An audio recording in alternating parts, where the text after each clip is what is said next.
Alright, hello. Today I am talking about something called either alexithymia or alexithymia. I've heard it pronounced both ways, but I am just going to pick alexithymia because I am, but I could be wrong, not a big deal. So it's not something that is diagnosable. It is something to, I guess, describe a set of feelings or symptoms. But there's not much information about it out there, and I have kind of exhausted the little bit of resources that are out there. So I figured I would put out my own addition to it because it is something that I know that I struggle with. The thing about alexithymia is that you don't have to be autistic to have alexithymia, so they aren't connected. However, it is found to be more likely amongst people that are autistic. But like I said, that doesn't mean that if you're autistic you have to have it, and because you don't have alexithymia you aren't autistic. Like, the two don't have to go together, but they just tend to come in tandem with each other a lot. People will either say that they develop alexithymia or they've just always had it.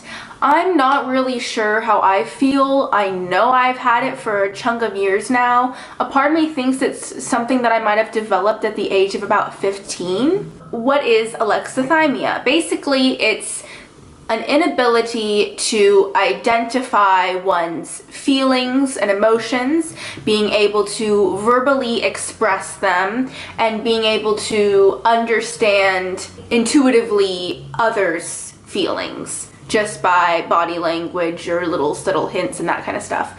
Basically, it's kind of like, where are my feelings coming from? Why am I feeling this way? What is this physical sensation in my body? Is this person feeling this way? Why? What? Who? When? Where? What are feelings? What are emotions? It does not mean that you do not feel feelings. It does not mean that you are emotionless. You feel things, you just don't know how to identify, describe them, understand them, figure out where they're coming from, why they're coming from where, and kind of hold on to it. It is kind of a more abstract concept, and I think it's hard to explain to somebody who does not have it. But when you're somebody that has it, like for me, the first time that I watched a video on it, which I'll put all the few bits of reference links that I know of down below just because there are so few. I watched Ask an Autistic's video, and I watched it and I was like, just within describing what alexithymia is and, oh, you can't identify your own feelings, I was like, I have that. Like, it's just so obvious. Like, when you have it, like, I don't think it's something that you need to be like, do I have this? Because if you're wondering, do I have this? I really don't think you do. But if you just read, like, can't identify feelings, and you're like, what the fuck? My mind is exploding because I never thought there was a way to even describe that feeling that I couldn't identify in the first place. That is alexithymia. Like, it's funny because it's kind of like a paradox, because it's like, how can you kind of figure out you have alexithymia because you can't figure out that you have it in the first place because you can't identify it? Does that make sense? I don't know. If I'm being completely honest, I fear the length of this video because I have a lot of stuff written down, but it is what it is. So the first thing that I wrote down, it is so loud. I don't know what's going on, but what is that? So the first thing that I wrote down is, I got this from an article, and I'm just going to summarize it because it talks about, like, if you were to develop alexithymia, why would you develop it? And a lot of these things resonated with me. Okay, so the first thing that was 100% true in my life was that your stims have been denied. So if you're autistic, why you would develop alexithymia, and this is why I think I developed it when I was about 15. So your stims have been denied. So every time that I was fidgeting in dance class, or trying to suck my thumb, or walking on my toes, or doing whatever stim that I had, it was, no, Shani, you need to quit it. That is a bad habit. That is a fidget thing. You're not concentrating. You're not focused because you're fidgeting. No, this is bad, bad, bad. So all my stims have been denied my whole life, and your emotions have been denied. And I don't want to get, like, too personal, but my emotions definitely were very much denied growing up. Just around anybody, anything, even within myself. Just, I've always had a lot of trouble with that. Your emotions have been misunderstood and met with frustration and anger. Definitely. That's kind of said because I think that when somebody is on the other side of somebody with alexithymia. They're just like, why are you acting this way? This doesn't make any sense. You don't respond how other people respond. I don't get it. I don't get you. This is so frustrating. This response is irrational, I think would be a good word. So definitely experience that. People don't expect and therefore don't see the sources of our discomforts, which is definitely something that I think a lot of people with undiagnosed autism struggle with, is the things that make us tick, the things that bother us, the things that make us go crazy don't make much sense to a neurotypical, especially at the heightened sense that they do. So therefore people are like, okay, so I think that that's kind of, all those things really resonated with me and throughout my life, and I think that's why I developed, or have always had from a young age or something, alexithymia. So alexithymia is not considered a condition or a disorder, but a personality construct. I don't know what that really means, but that's what I keep on seeing. So I figured I'd put it into me. I just get what they mean because I have it, so I get it. But if you don't have it, you might not get it, so that might help you understand it more. But I'm just like, yeah, it is what it is. I don't know. It's more of like a describer to, it's like a word to just kind of explain what's going on, which I don't see how that's any different than like anything else, but I just think that there's not much information about it, so it's just like, it's just a word. It's a personality construct. Don't have time to do much digging about this. Okay, next. Like, I don't know. Okay, so I'm going to talk about some things, and these are kind of in random order, about my alexithymia or alexithymia in general, and kind of what happens because of it. So a big thing that I do because of my alexithymia is that I don't know how to identify my feelings, and I do not have emotional responses to a lot of things. Like when you have alexithymia, you are a lot of time just feel neutral, and that's kind of it. Like the question, how are you, is horrible. Like I've always despised that question, hated it. Like my new response for how are you is, because like I don't know, like I genuinely have no idea, but like you probably know better how I feel than I do, because I couldn't even try to tell you. I feel neutral. Like I don't feel good, I don't feel fine, I don't feel okay, I don't feel great, bad, sad, angry, happy. I just am like nothing, I guess. So a lot of times I won't know how I feel, I won't know how to feel, and with how I am, I always want to feel the right way. I definitely see feelings in black and white, like this situation happened, therefore I should feel this, therefore I will make myself feel this. Even if I don't, I'll just pretend I do and say I do, because that is what seems like the publicly wanted and accepted response to this scenario, when most of the time that's actually not how I am feeling. So a lot of times I'll tell people a story about something that happens, and I'll ask them if the way that I'm feeling is right. Like I feel like I always need validation in the way that I'm feeling, because it always feels like the way that I feel is not the right way to feel. And so I'm sure a lot of my friends have encountered me being like, that makes sense, right? Like I should feel this way, or like I feel, or I'll say like, I feel sad because this happened and this happened, therefore sadness is the right emotion, right? Even though in reality I probably feel something else, I just don't know how to pinpoint it. So I'll just connect the dots and come to the logical conclusion of, oh, logics tell me I should feel this, therefore that's how I say I'll feel, and that's how I'll try to force the emotion when that's not the natural emotion that occurs to me. A big thing about alexithymia, this is just a little thing, is that it's we're much more likely to be kinesthetic learners.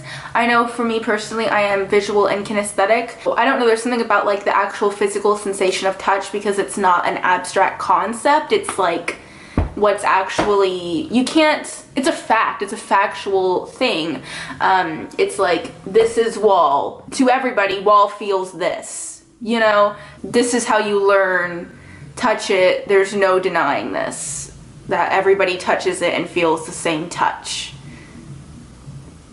Does that make sense? Something that like I definitely am very self-conscious about is like facial expressions and my facial expression in emotional scenarios, because a lot of times somebody with alexithymia, their facial expression does not match the scenario. Like funerals are the most anxiety ridden thing for me. This is going to make me come across like a horrible person, but like a lot of times I don't feel direct sadness at funerals, or maybe I do, I just don't know that's what I'm feeling. A lot of times I just kind of feel a neutral feeling, and people just naturally have a facial expression that represents the way that you should feel at a funeral, and my face a lot of times is just a neutral face.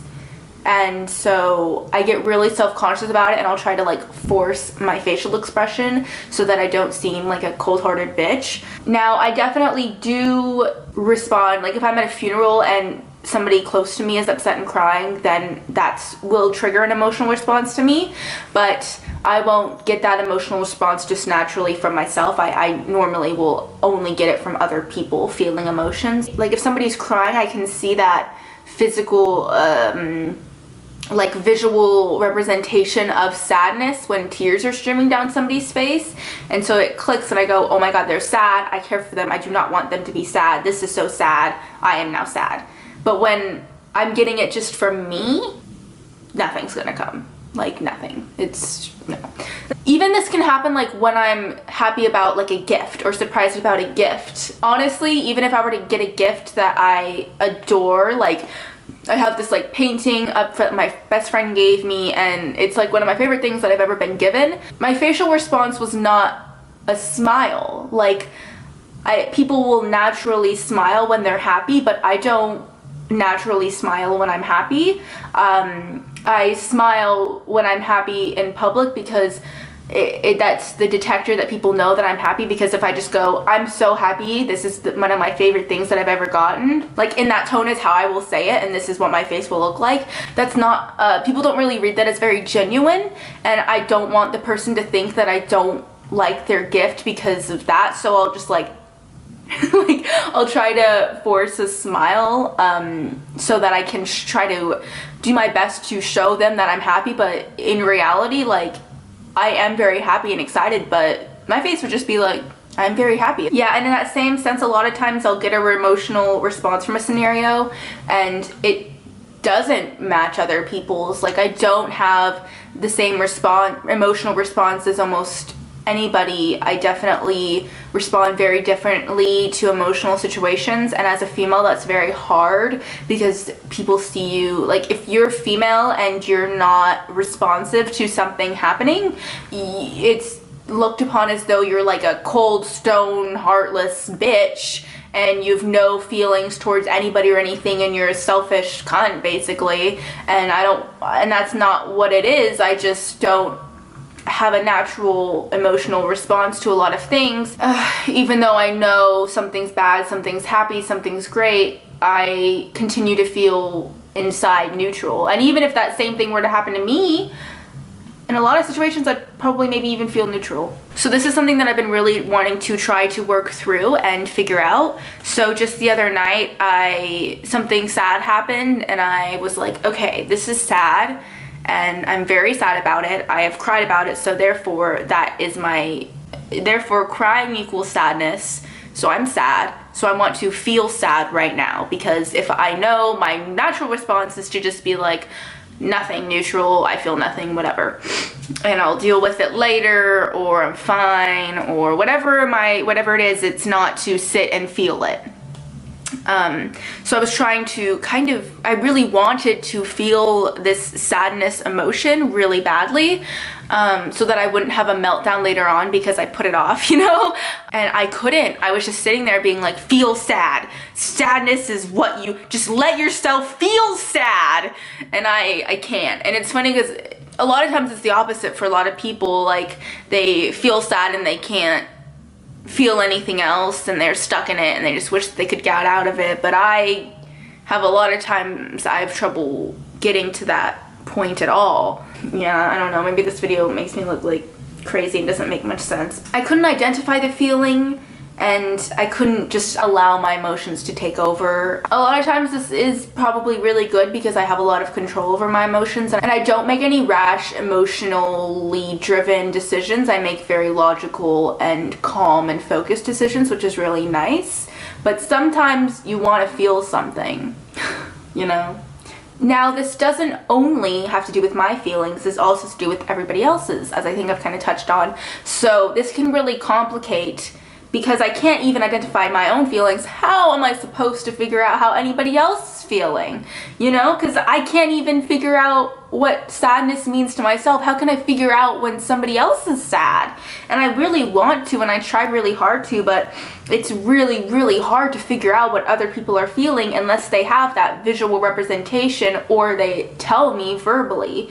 And even when they tell me verbally, I'll probably be like, oh, but why? Explain this to me, because I want to understand so much, like, why they feel this way, and I really want to try to empathize with them, and I want to understand, and I want to help them. But if they just tell me, I'm sad because this happened, if I were in that situation, I wouldn't have the same emotional response as them. Like I mentioned, I have very different emotional responses to things than most people do. In my head, I'm like, oh, that's weird that you're feeling jealousy in this situation. I would feel rage. You know, I just don't know, you know what I mean? So I will ask them like, okay, well, why do you feel this emotion? What's going on? Like, and I'll kind of bombard them with questions, and that can be kind of like, ugh, for the other person, you know, because they're just like, why are you making me kind of explain my emotion to you? Like, that's like it probably to them it feels like I'm invalidating them by asking them why they're feeling that way, but in reality I'm asking them why they feel that way because I genuinely just really want to know and understand and figure out what's going on so that I can like understand them more in the future, understand other people more in the future, help them in the present, like that kind of scenario. But then if I were to figure out, okay, they're feeling this way, this is why, then it comes to the emotional comforting, and I've got no skills there. I have no skills in comforting somebody emotionally at all. I'm a great listener and I want to hear people tell me about their feelings, but when it comes to actually helping them and making them feel better, I don't know how to do that. I don't know how to do that. I really want to. A lot of times the only way that I know how to help is by giving advice.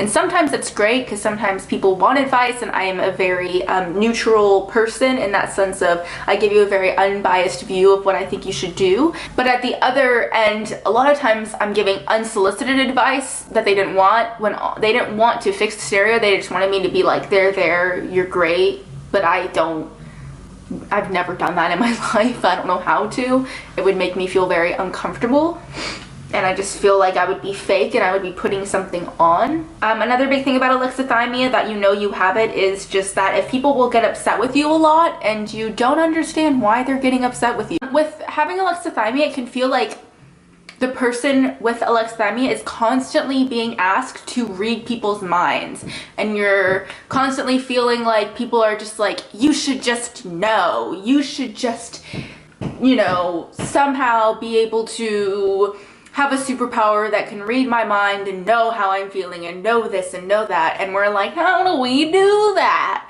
But I guess what they're really saying is like, I should be able to read their faces and their body language and stuff like that, which doesn't make any sense to me. Like, shouldn't everybody have different body language depending on how they're feeling? Like, my body language doesn't really always correlate to how I'm feeling. It almost never does. So like, how am I expected to read their own personal body language? Like, how should I know? Like, it's always different. That doesn't make any sense to me. I don't get how people just expect other people to know what they're feeling, like, unless they express it. Like, that just sounds obvious to me, but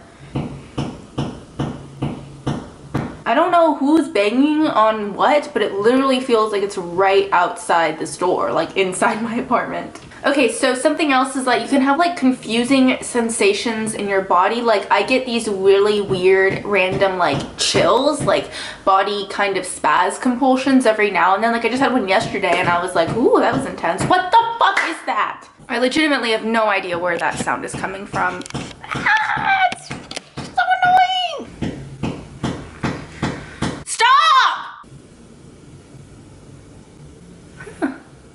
Maybe that worked. You can have very confusing sensations in your body and not really know where they're coming from. You can't really detect why you're feeling a certain way. Like, you can't really figure out why you have a pit in your bottom of the stomach, or that you even do, or that you're feeling this or that, or what is going on. Also, this is kind of weird, and I don't really understand why this has to do with alexithymia, but you can go like long periods of times without having dreams, or not have many dreams in general. Like, I know for me, I've had months, almost up to a year in my life where I haven't had dreams. Like, I just don't remember. I mean, I'm sure I've had them, but I don't remember any of them. Alexithymia can also deal with like sex and sexual things and that kind of stuff, because that's also like a feeling that you can't identify, like an arousal that you can't identify. And so it can definitely make you very like incompetent, awkward, uncomfortable, and like you can almost get like physically sick in more sexual situations. And I know I can feel that way. Like, I can feel like ill basically if I'm in like an uncomfortable situation, or even one that I feel comfortable with, I can still feel uncomfortable in. If I'm in some kind of turbulent relationship, or some other mental thing is going on or something, I get like weird physical sensations, and I don't understand why I'm feeling them, and I really don't realize actually that they're connected until recently. I figured out like, oh, this only happened within a few weeks ago. I was like, oh my god, my physical like illnesses are a lot of times connected to mental things. Like, oh, if I'm having bad stomach issues, it probably has to do with this thing that's happening in my life that's unresolved. Now, this is a big one to me that I rarely see people talking about, but this is huge for me, and I literally just experienced this last night. Like, the realization of it is that I can't separate emotions directed at me versus emotions directed at others, or emotions that somebody's feeling in general. Whenever anybody is angry and they're around me, I feel as though they're angry at me. Even if they tell me I'm angry at this person, I think, oh, it's still me, it's still my fault. What do I do to change this? I need to change them. I need them to not be angry, because I feel like they're angry at me. I feel like I've done something wrong. What have I done wrong? How do I fix this person? How do I make it so that they don't feel this negative emotion? This is so horrible. I did this to them. Oh my gosh, I'm the one that made them feel this horrible anger, or feel this emotion. What have I done? Like, it's just like a very quick spiral. Or if some embarrassing situation is happening, I'll feel like I'm also the one embarrassed. Like, I'll feel embarrassed for them. It's just like really hard to be around any uncomfortable scenario between two people, because you feel like that also is pointed towards you. And even though I can rationally be like, this isn't pointed towards me, they told me it's not, I can't break that feeling that it is, and that anxiety that it is pointed towards me. Especially because you don't know how they're feeling. So what if they're not telling you that it is pointed towards you, and they're lying, and it is, and they're saying that it's not? And well, what if they're telling the truth and it really isn't? Like, I don't know. Like, it's hard. You can't take anybody's word at face value when you can't detect anybody else's emotions or thoughts. Like, it's so frustrating. And another thing about alexithymia is that, like I said, like, you're neutral a lot. You're either neutral, or you feel extremely good or extremely bad. Like, it's just the most extreme highs and lows. You're not just kind of sad. You're either neutral or horrifically depressed, like in a depressive mood. Or you're not, just like mildly okay, content and happy. You're either neutral, feeling neutral, or extremely happy, so incredibly happy it almost turns into anxiety because you can't stand how good you're feeling. I've also realized through looking up alexithymia, just kind of come to realization that neurotypicals do have an expectation of what emotion they want from somebody. It's like they have this predetermined, I guess, expectation, of that since this has happened, you should feel like this. And if they do not get that emotion that they want from you, they think you're weird, you're cold, you're unemotional, you're cold-hearted, you're selfish, you're just like strange, it doesn't make any sense. And they want you to like change it. And they like almost make you feel shitty because you're not feeling the right emotional response that you should be feeling in their book. So therefore you are not a right person. Does that make sense? And that's something that's like I still don't know how to fix. I don't know what to do in that scenario, so I just wind up, again, like pretending that I'm feeling whatever emotion is that I think that they want me to feel.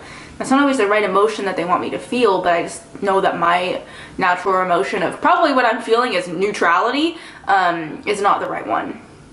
Or, you know, something small that's bad happened and I am just having a meltdown, or, you know what I mean? It could even be like that, because like I said, like, I don't have, like, to me, emotions don't feel like a spectrum. It's just like neutral or extreme.